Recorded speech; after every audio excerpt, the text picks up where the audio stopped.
Hello, hello, my name is Clark Heron, aka the Hairy Hobo, and welcome once again to my March Madness picks. Yes, these are the exact picks that I'm going to have for my main March Madness bracket.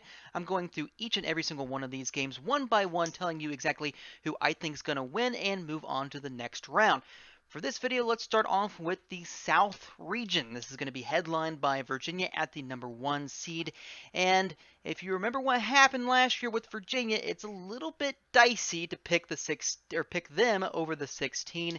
But granted, it's only happened once in the history of the March Madness tournament, so you could probably easily pick them this year around, or maybe you can't.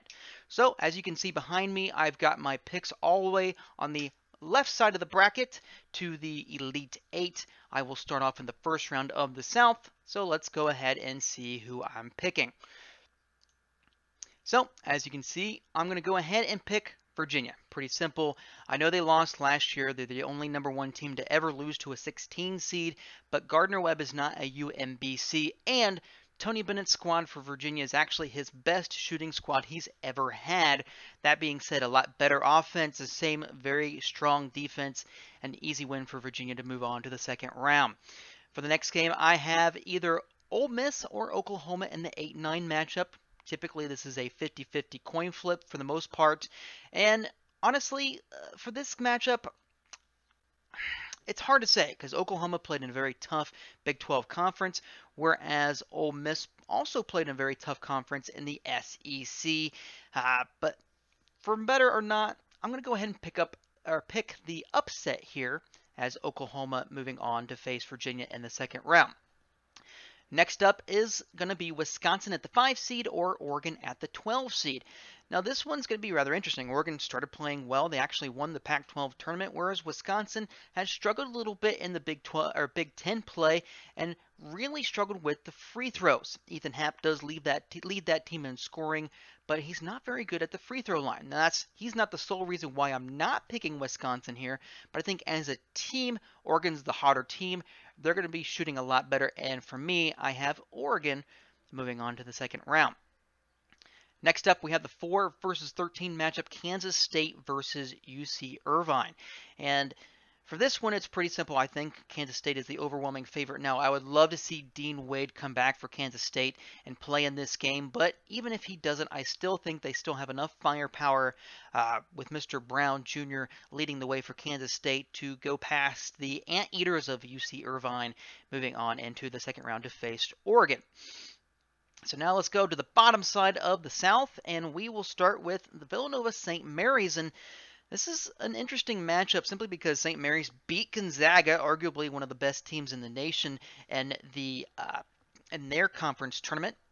That being said, Villanova won the regular season as well as the conference tournament in the Big East. Villanova is the reigning champion. They've got a lot of experience on their side. I don't see St. Mary's pulling off the upset here. Give me Villanova to move on comfortably to the second round. Next matchup, you have Purdue versus Old Dominion.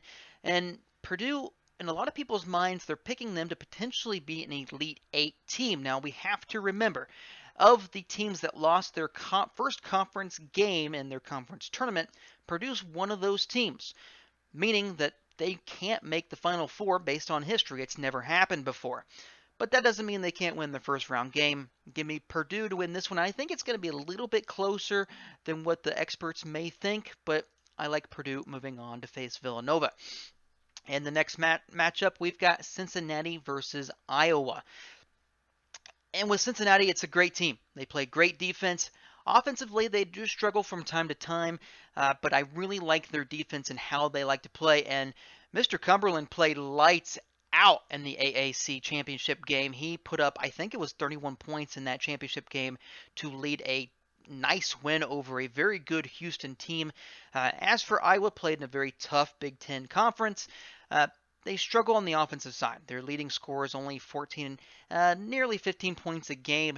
I like Cincinnati in that defense specifically to get the win to move on.